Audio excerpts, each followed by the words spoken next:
Hello, hello, hello. This is 3D or 2D.com's The 3D Show. It came from the third dimension. As always, I'm your host, Adolf Vega, and with me is James Tate. Put on your 3D glasses now. 3D glasses not included. And if you're wondering what the 3Ds are in The 3D Show, well, they stand for discussion, debate, and the news. I will not be talking about Disney ruined Star Wars. and or The Bears. or or De Beers. but we will probably talk about Avengers. and Mario! I do hope you enjoyed the show. The show, get it? Welcome to episode 65. We're doing two shows back to back here almost. And we got quite a lot to talk about. Right, don't we, James? Yep. So recently, you may have heard of E3 Entertainment Expo happened, and we have some 3DS news, which is kind of weird because did you actually watch the digital presentation Nintendo did, James, or no? Yes. So they actually did not mention in this in the presentation 3DS at all. It was all Switch, and it wasn't until after the fact and they had in the Treehouse Live segment sections of the 3DS, and they said we have a big announcement coming, and the big announcement was Metroid.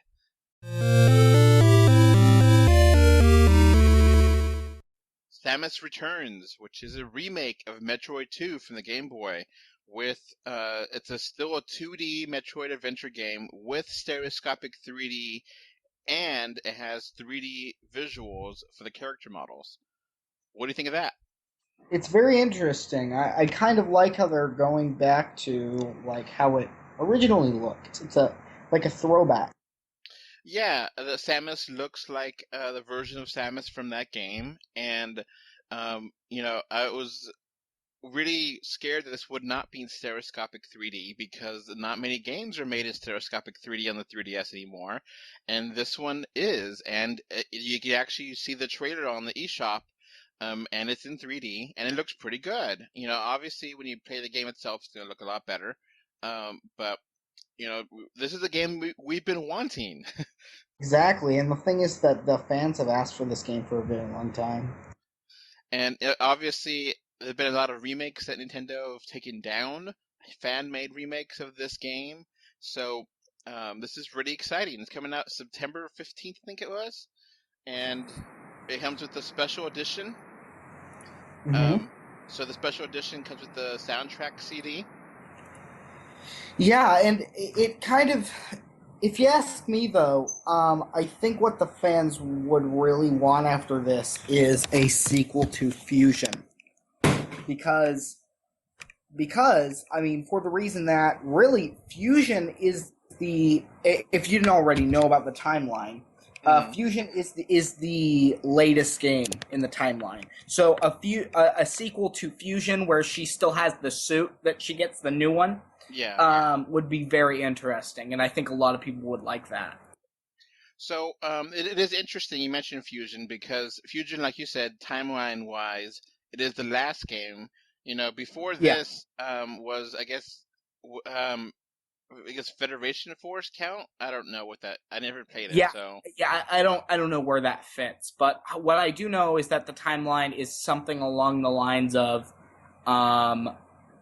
I believe it's Metroid 1, and then I think it's like Metroid 1, 2, 3, then the Prime games, then Other M, and then Fusion. I think that's how the timeline goes. Yeah, it's a little bit confusing. I mean, I think 1 is also replaced by Zero Mission, and then it goes to 2, which is now going to be replaced by this, and then Super Metroid, which is 3. But then I think actually after Super Metroid is Zero Mission, not a Zero Mission.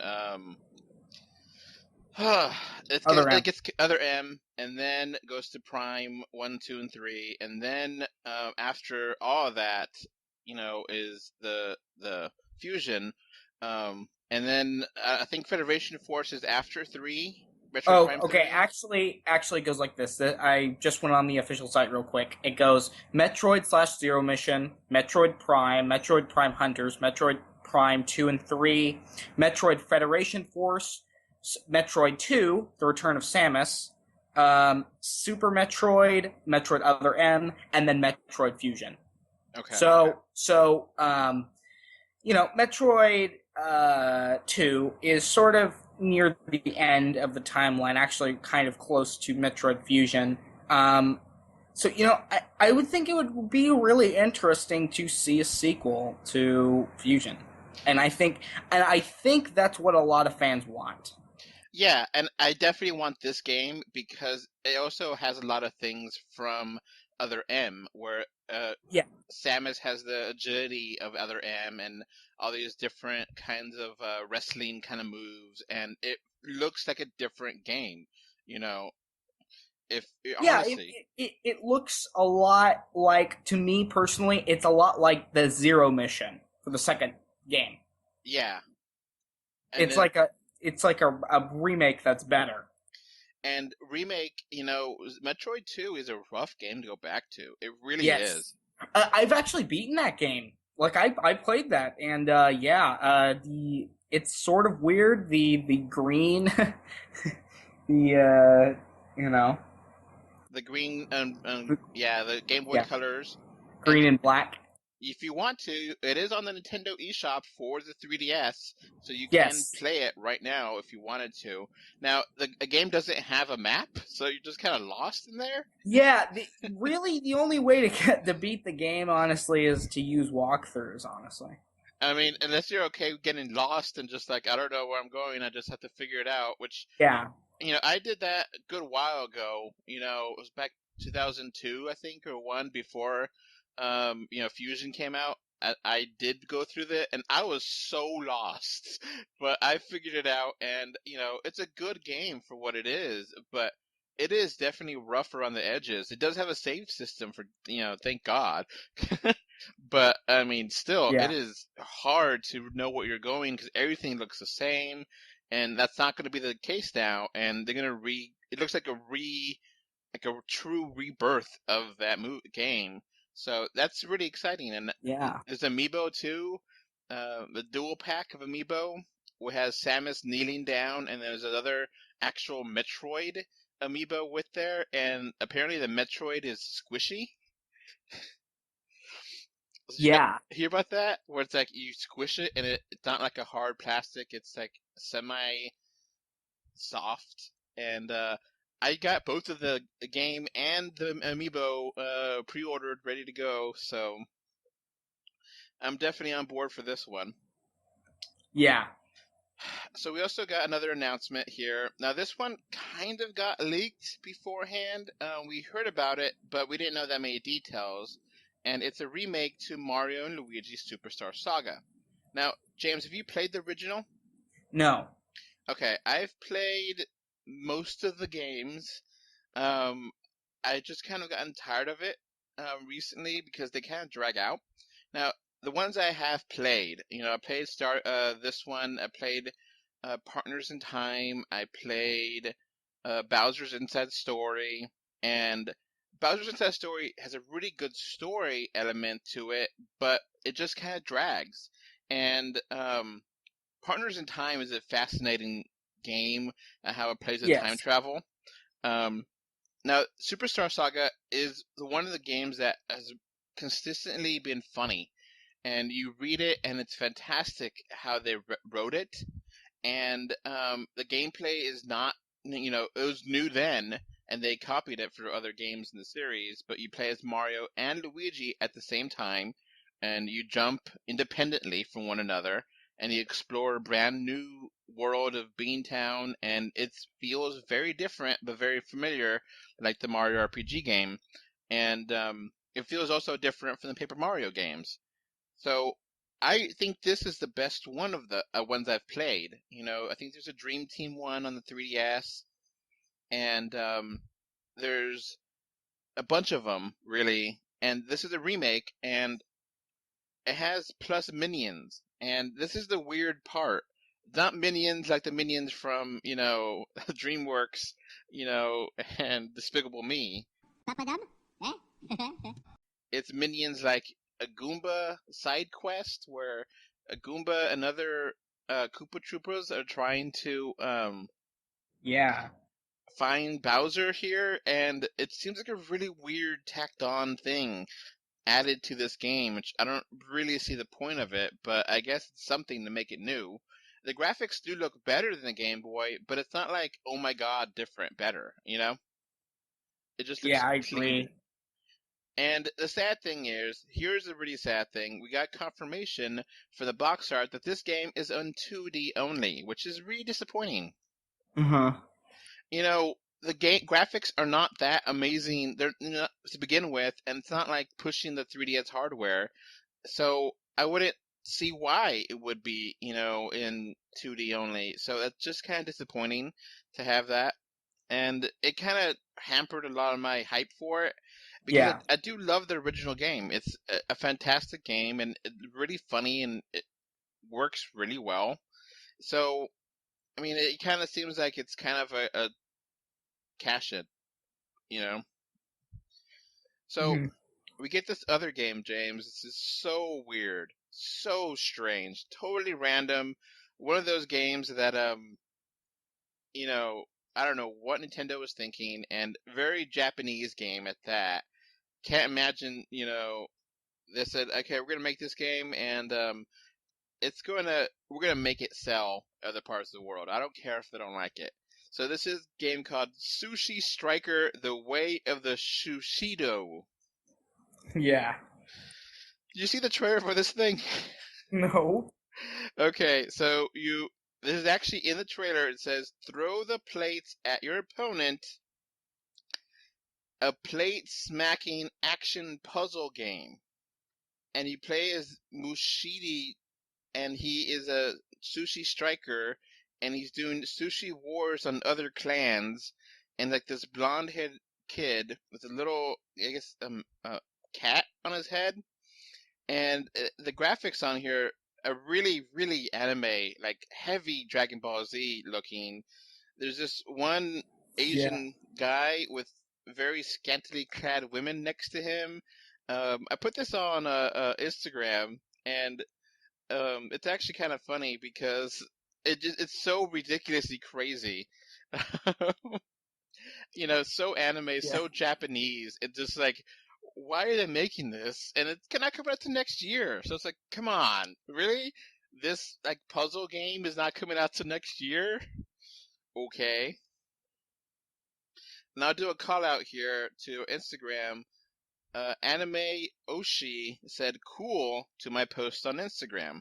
So, we do read the comments if you do leave comments Yeah. on, for Instagram or Facebook or Twitter. So, yeah. And then there's an infographic Nintendo did release that has all the upcoming 3DS games. Now, we did have a Pokemon Direct that happened a couple days before E3.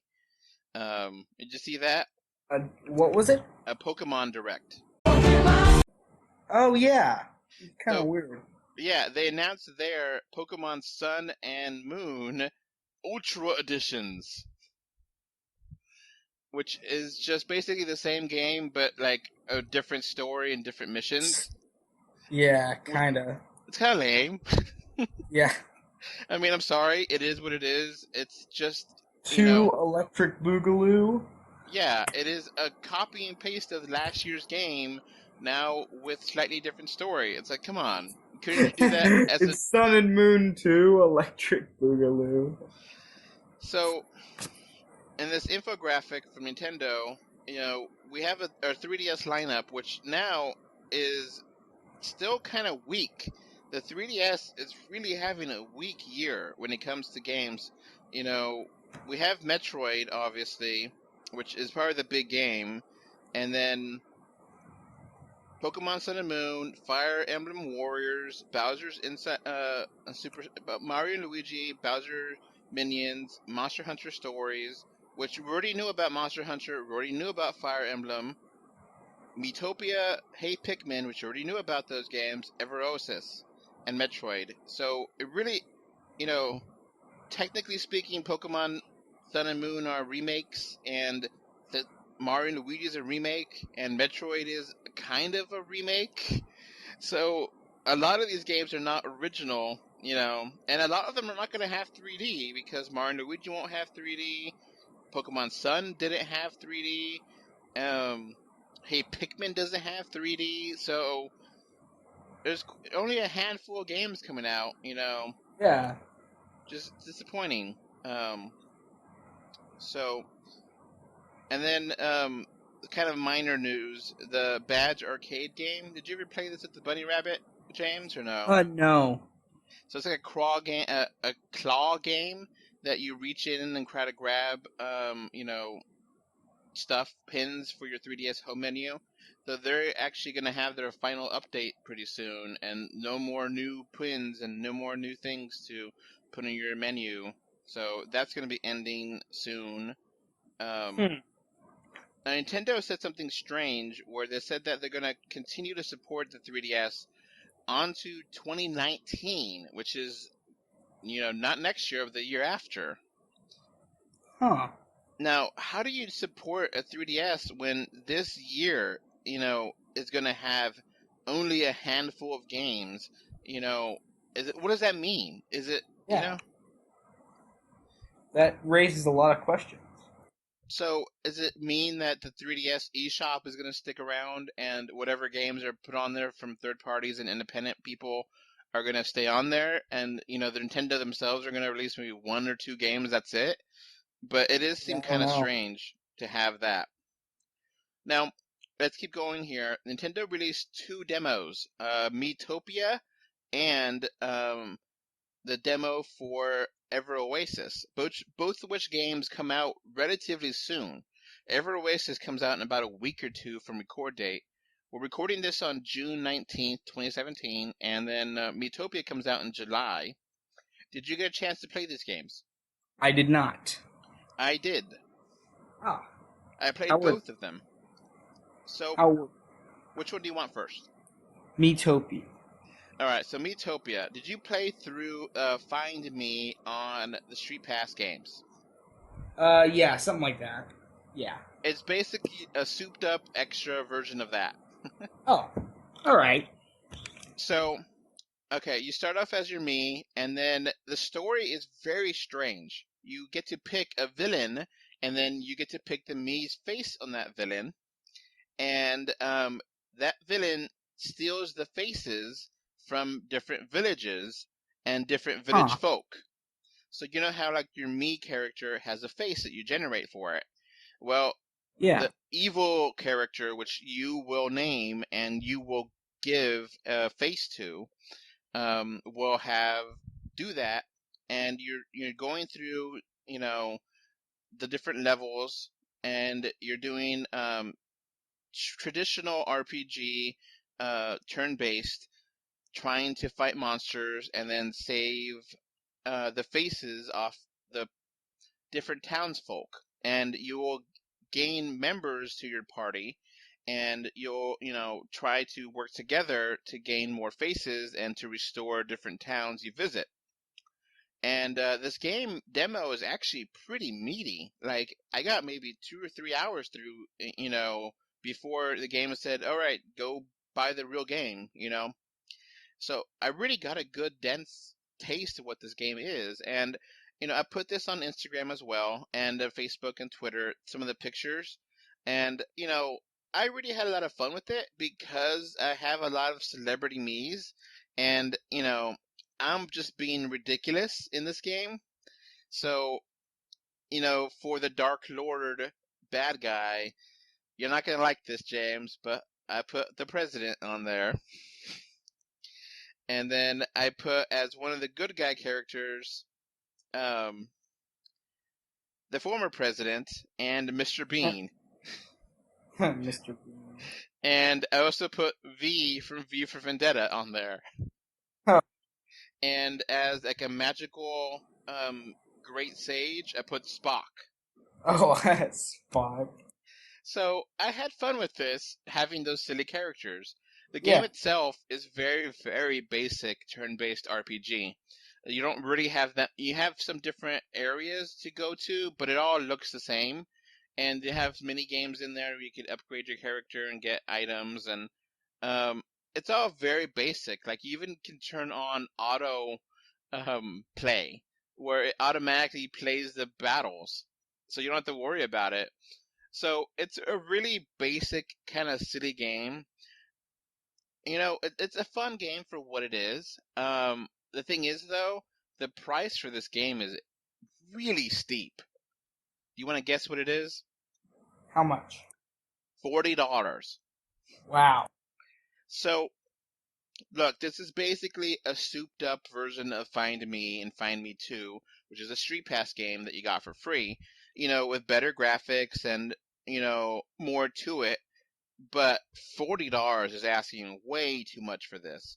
It's for a city game like this, a reasonable price would be $10.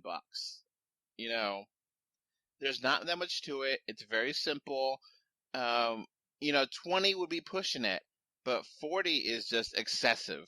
There's no way I could, tell people to buy this game for that high of a price. It's silly, it's fun, but it's not that great. It do has an option there where it connects online, where you can have different Mii's from other people that played the game enter your game, and vice versa. So that can make it more interesting as you play. Whenever I played the game, I don't know if this is a randomized thing or if it's just for me or this one player. But one of the characters that I saved their face was the mask salesman from Majora's Mask. So it was just kind of a Ah, silly, fun thing. So I had Yeah, fun with the yeah, but demo. I personally think it should be worth like $20. Yeah, $20, I think that's pushing it. But 40 is just way too much for this silly kind of game. And it's so simple, Yeah. Yeah. There's And okay, the next game here is Ever Oasis.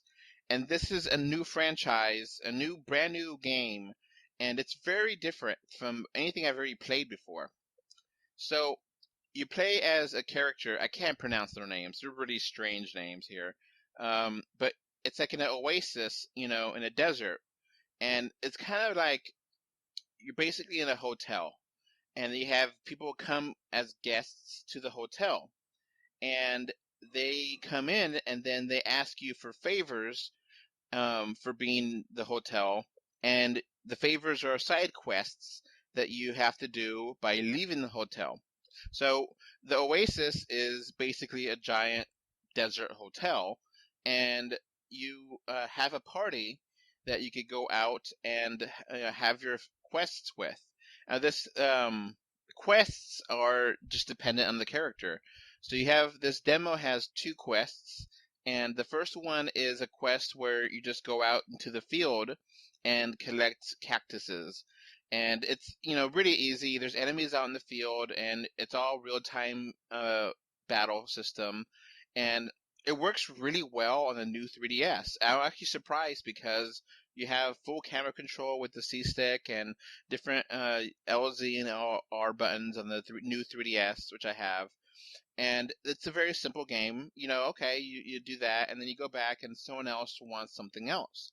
So then you go into a cave, and you have now a third person that you're, a party of three.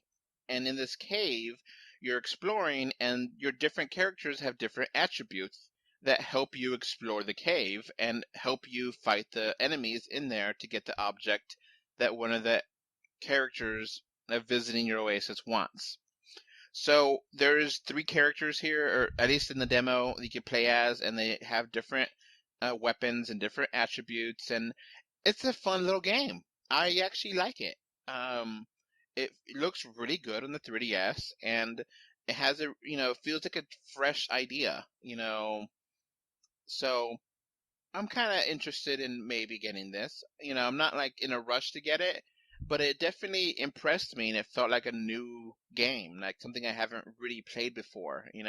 So that's on the 3DS eShop right now for free. You can try it out right now, and it comes out in, pretty soon. Um, so How does that sound to you? Sounds pretty good. So that's going to be basically it for the 3DS news from E3. There really wasn't that much there from Nintendo. Nintendo really focused it on the Switch and the news on that front, which we're not going to cover. And there was some very small virtual reality news. It seems like it was kind of hard to find and not really there. Did you get any news from virtual reality front? No, not really. So we're gonna move on to movie news now. So what do you want to talk about first? Movie news? Well, we got some interesting things to talk about from the movies. Uh, Hold on a moment. Let me just look at the.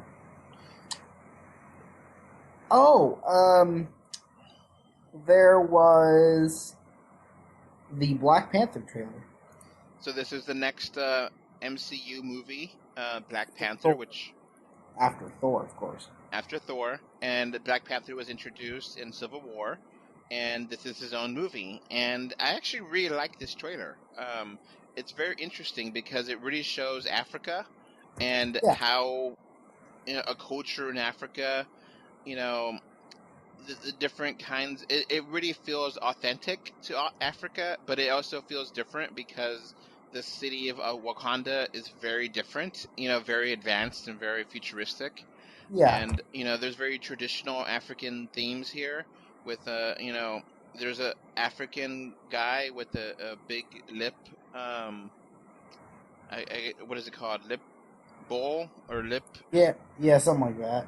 And then they have the very colorful attire that is known for many African cultures. And we do get the villain here, which was in Age of Ultron, coming back. Yeah, I felt that was pretty cool. It's kind of one of the few films I think looks a lot like a political drama, almost like a political intrigue. Yeah, it looks much more interesting than just an action movie where there's a clear bad guy. It's much more complicated, and you know the events from Civil War are important here. Obviously, he is the new king and trying to set up being the king, and um, so yeah, I'm a big. I like this movie so far. This trailer, I liked that one scene where like they showed Black Panther in a tree. It looks really cool. They actually like how a panther hide in a tree. So, was there Yeah. anything else you want to mention about the Black Panther trailer?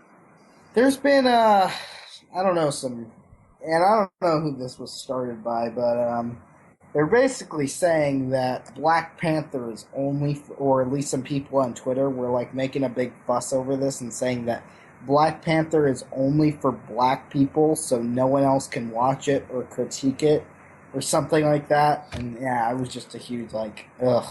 Yeah, I mean, I don't know if you ever heard about that. no, I try not to go to those bad parts of Twitter. Yeah, but basically they were saying, or one insane comment that it was actually two comments. It was like, if you don't go to the Black Panther premiere, that means that you're racist. And then the comment, he replied to that comment right after, like an hour later, saying, if you go to the premiere and take up a black person's seat, then that means you're racist. It's crazy. Like, it's just insane. Yeah, they're taking it way too far, and it really is not necessary. And Yeah, because I mean, it's not like, all the white superheroes, they're like, oh right, whites only, like that never happened. yeah, so yeah, I kind of wonder. I wondered if something like that would happen because, unfortunately, the Black Panther Party has become very political and is Yeah. very scary to Yeah. people. That I'm not gonna really. I don't know that much about them to really feel comfortable talking about them. But Yeah. a lot of people seem to be very intimidated by them, Yeah. and obviously this predates that, or if it does happen to be the same time frame, it's Well, not I think related. it predates it by a little bit. So it's not related to the comic at No. all. That movement is totally separate, totally different, and not, Yeah. but some people may be freaked out, and Yeah. And I don't really have a problem with this. Another hilarious thing, though, I was seeing is that people were saying this is exactly what Africa would have looked like if white people didn't destroy, like, just, oh man, like, just really bad things. But you have to Yeah. remember, though, that Wakanda's a super high-tech place. It's like the most technologically advanced place in the world. It's not like that's a realistic thing, you know? So yeah, it's yeah. Yeah, but Um, yeah, I think it'll be a good film. It just besides all the people trying to cause a fight or whatever. Yeah, there's people always trying to cause a fight. They just want the people to, they want to make attention, and Yeah, they're just trolling. They're just hating. They just yeah, whatever. but it'll So be a good film. it'll be fine. Comes out February 12th, I Yeah, think it is. to take your Valentine's Day to see it.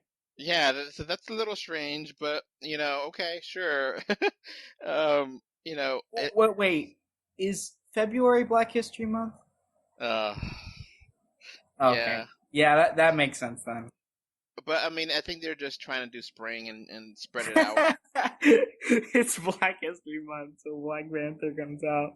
Uh, I just noticed. All right, yeah. So what else news are there?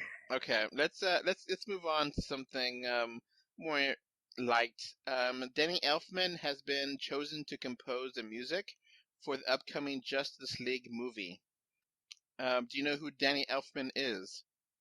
No. Well, you should. He's probably one of the best composers of probably the modern times. So a lot of the very famous musical themes in movies are Danny Elfman creations. For example, the Batman theme from the 1989 Batman is a Danny Elfman production.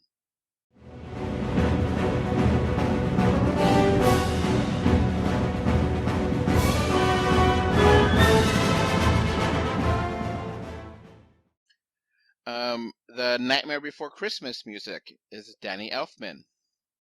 What's this? What's this? There's color everywhere. What's this? There's white things in the air. What's this? I can't believe my eyes. I must be dreaming. Wake up, Jack. This isn't fair. Pee-wee's Big Adventure, Danny Elfman.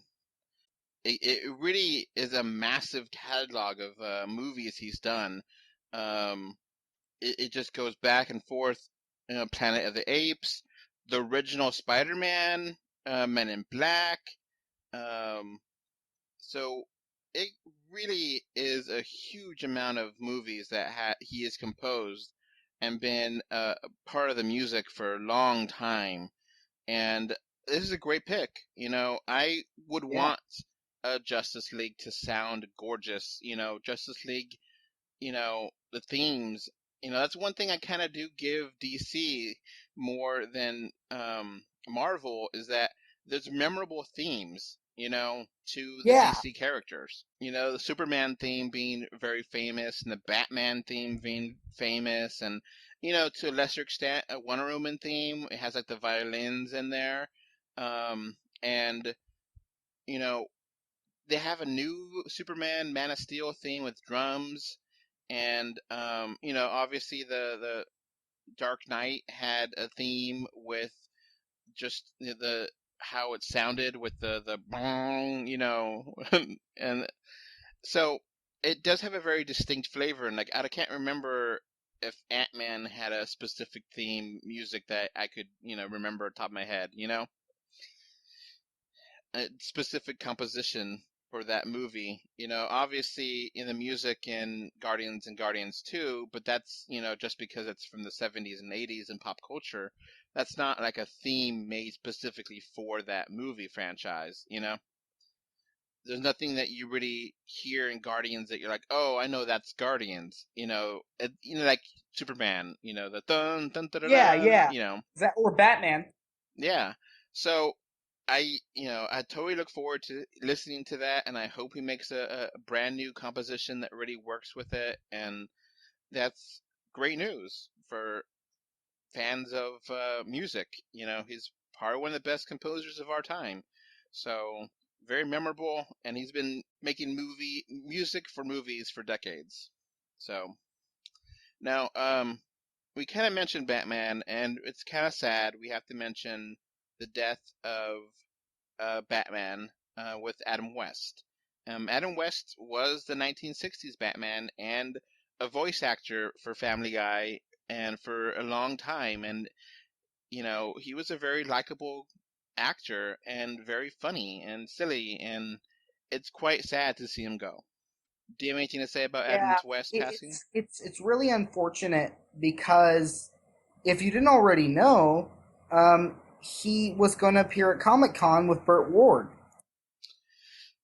Yeah, so he actually recorded two different Batman animated movies, and one of them came out already, and one of them is about to come out, and apparently he actually finished recording that, and that will be his last Batman, the 60s style Yeah. silliness. I did watch the other one. I do like what they're doing here. It kind of feels long. But I mean, it's exactly what the 60s Batman was about. Yeah, It's exactly. silly, it's ridiculous, a lot of really bad puns, and it's just, you like it for what it is. And it is just silly with the pow and the, you know, all that. So, do you have any parting words about Adam West? Well, I just hope that, I think that at least he got to live 89 years. That's a pretty good amount of time. That's what I can say. He got to live a very long life, and while he will be missed, I'm glad that he didn't die a lot sooner. Yeah, I mean, he definitely enjoyed the spotlight, and people appreciated him, and I think another good part about him is that I don't think that Adam West ever really lost his, I guess, familiarity in the public. He was always known as Batman. It's not like he never dropped off and, he kind of died and no one really cared. He was still very well known. I think that's nice. yeah, and like I said before, he was in Family Guy as Mayor West. Yeah. And he was really funny in there. I really like him. He kept being in the spotlight, and he, is one of those actors where he enjoyed that aspect. A lot of actors get really mad that they get typecast or get disappointed that no one remembers other roles he's done. And, Adam West was happy to be Batman and was happy to be that character, and brought joy, and that show was so goofy and silly but fun, and it worked. Yeah. And you got to give props to a guy that is able to bring so much joy and happiness to people. And even if it was silly and very different from the Batman we're used to now, it worked for the era. It worked for the 1960s. And, he had fun with it, so we got to give him props. So, Christian, do you have some thoughts on Adam West's career and his life? Well, yes, I was quite a fan of Adam West throughout my life. I sort of had a crush on him when I was growing up, and that crush never went away. Okay. Did you watch all the Batman 60 show, or what else? Yeah, that was pretty much it. But of course, as I got older, I started seeing what else he was in, and I think the only movie that I actually ever saw outside of Batman was Robinson Crusoe on Mars, which was kind of a bit of an odd movie, but I just watched it because he was in it. Did you ever get a chance to meet him? Yes, I tried to meet him every time he came to Dallas. In fact, I almost fainted one time when I was talking to him for the first time because I wasn't prepared that his voice was exactly the same as it was, and apparently I still had this crush deep down inside of me. I kind of had an embarrassing moment, but he seemed to like it. In fact, he laughed, and I remember when we were leaving, the press lady said that was so unusual for him to interact with anyone like that at an engagement. So this news really hit you hard, didn't it? Actually, it did. It really put a terrible vibe to the whole Saturday. It's interesting that I got texted from all of my friends because they all knew that I crushed on Adam West. Even though he was 88 years old, I still crushed on him, and he never aged to me. But yeah, I was in shock. In fact, I had to check it on the news to make sure that somebody wasn't playing a cruel joke. But when I started getting texts from everyone else, I realized that the news was correct, and I verified it on the news. I guess I just expected him to live for longer. I mean, not that 88 is a young age, but just I kind of expected him to cruise into his 90s, especially being that he just came to Dallas like back in April. And I had no idea when I saw him in the panel that he was like 3 months from being gone. What about him do you find so endearing? I think he was really attractive in his portrayal of Bruce Wayne, and I liked him more as Bruce Wayne than I did even as Batman. He was just very suave, and he just had a very sexy voice that just was unmatched by anyone in Hollywood. I haven't cried for a celebrity like that since Frank Sinatra passed away in '97.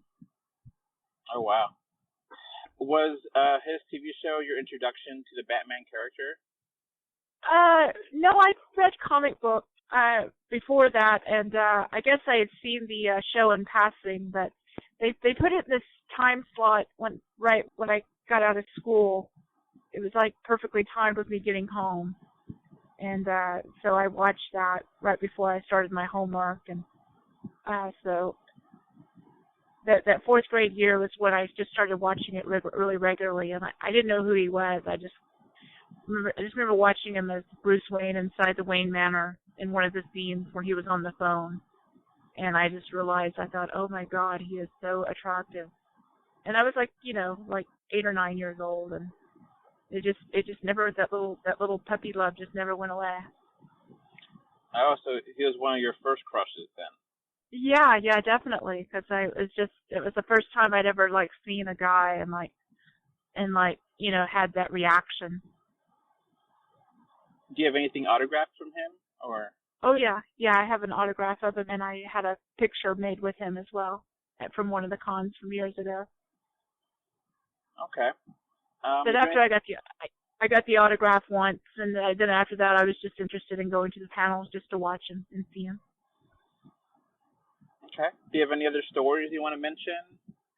No, I was just really upset about his death. It seemed like he had sort of made a reprise after he sort of embraced his cult personality and culture and pop culture, and not necessarily being Batman, but just being Bruce Wayne. And it seemed like in the past 10 years that he had really made a new revelation in Hollywood and entertainment as just being himself. And I think that's interesting when celebrities do that. It's similar to Leonard Nimoy finally embracing what the public loved and accepting that is what they were going to be remembered for, and taking it and having a good time with it. And I think both Leonard Nimoy and Adam West did that. Because he did, several guest appearances on TV shows, and he had no problem being silly, and he was on The Simpsons. He was a recurring character on Family Guy, and he, enjoyed, having that silliness to him, and he just kind of was happy, Yeah, I recently saw him in a commercial about for elderly. It was like an elderly public service message about scammers on the telephone. And he was sort of playing the Bruce Wayne role. He had the cardigan sweater, and they were trying to scam him for his credit card. And he, kind of rolls back to that Batman role and says, "You fiend!" And I thought that was great. And that was just earlier this year that I saw that commercial. Now, do you think it's the more dark and gritty Batman of the Christian Bale, and also the new Batman with in Batman vs. Superman, Dawn of Justice with what's his name? I can't remember his name off the top of my head. Ben Affleck.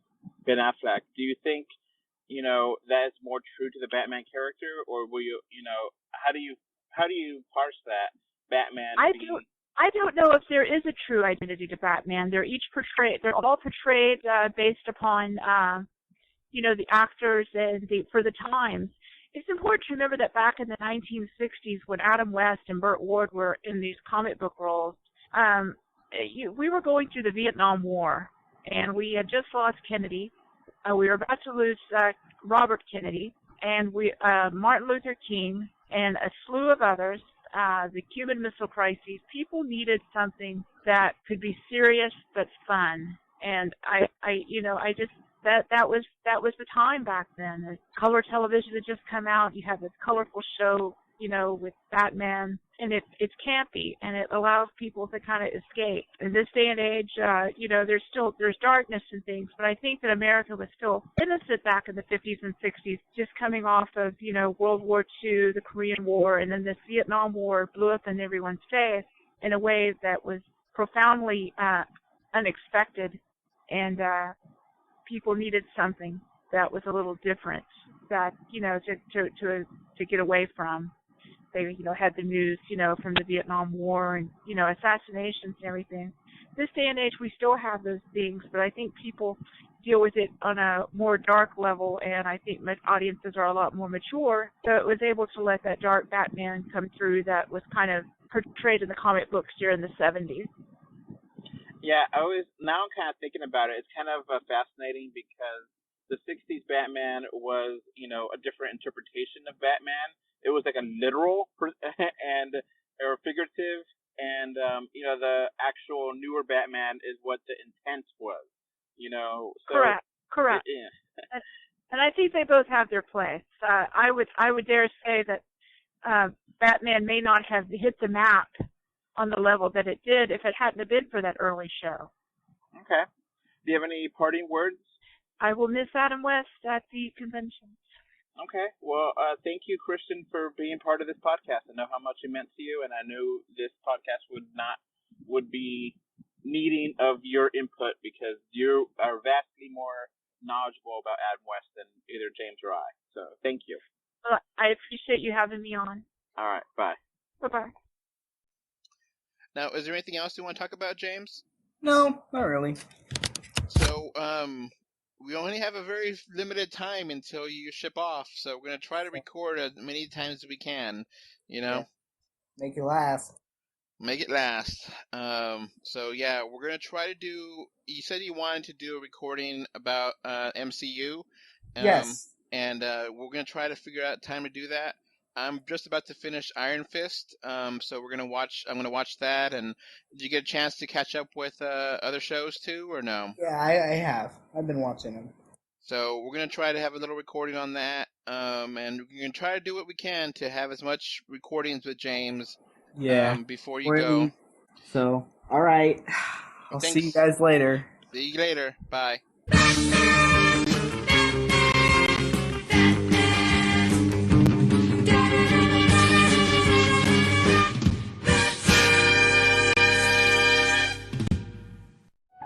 Alright, so that's going to wrap up this podcast. Remember to like, comment, favorite, subscribe, love, whatever. Heart it, do something. 3D or 2D.com can be found on Facebook, Twitter, Instagram, YouTube, iTunes, Google Play, Stitcher Radio, and SoundCloud. And if you want to send us email, our email address is email3d or 2d at gmail.com. And thank you again for listening. Bye. Thanks. Bye. Bye, everyone.